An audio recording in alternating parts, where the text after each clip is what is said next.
James Mathers at NAB 2018 for the Digital Cinema Society and New Bay Media. I'm here at the Panasonic Lumix booth with Matt Frazier. He's going to tell us about the very latest GH5. GH5S? That is right. This is the GH5S. So last year we launched the GH5, had a lot of success with it. Had a lot of great features like 4K video with 60 frames per second of capture. It did 10-bit video with 422 color, which at a $2,000 camera was unheard of. We realized that some people wanted better low light capability out of the cameras though. So what we've done is we've taken some pixels out of the sensor. The GH5 was 20 megapixels, which means the diode sizes are a little smaller, a little less sensitive to light.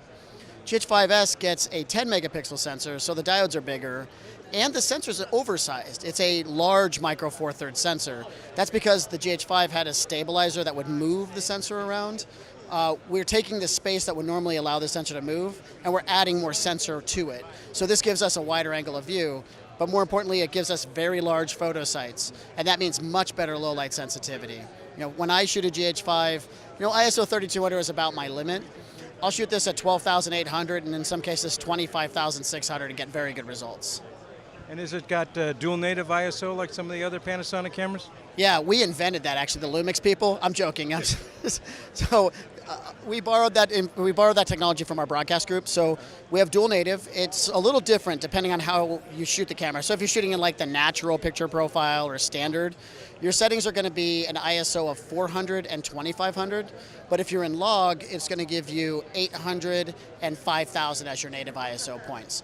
And something I want to make sure that's pointed out to the viewers out there, there are other cameras that have these like really high sensitivities. I'm not going to say the name, but they all know it.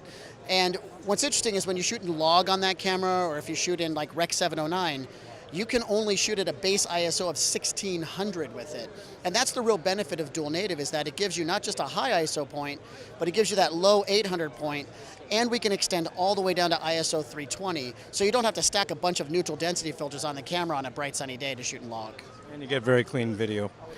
Well, that's hopefully the case, yes, absolutely. It is stunningly clean on the GH5S. How do you record RAW with this? So we don't record RAW, we have log. So we can either record internally in 10-bit 422 color, and we can do up to a 400 megabit all-intra codec, or we can output an uncompressed signal into an external recorder, and we can even output up to 60p 10-bit to this external recorder here as well, and then give you 10-bit external at 60p.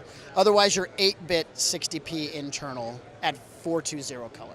That's a lot of recording options still.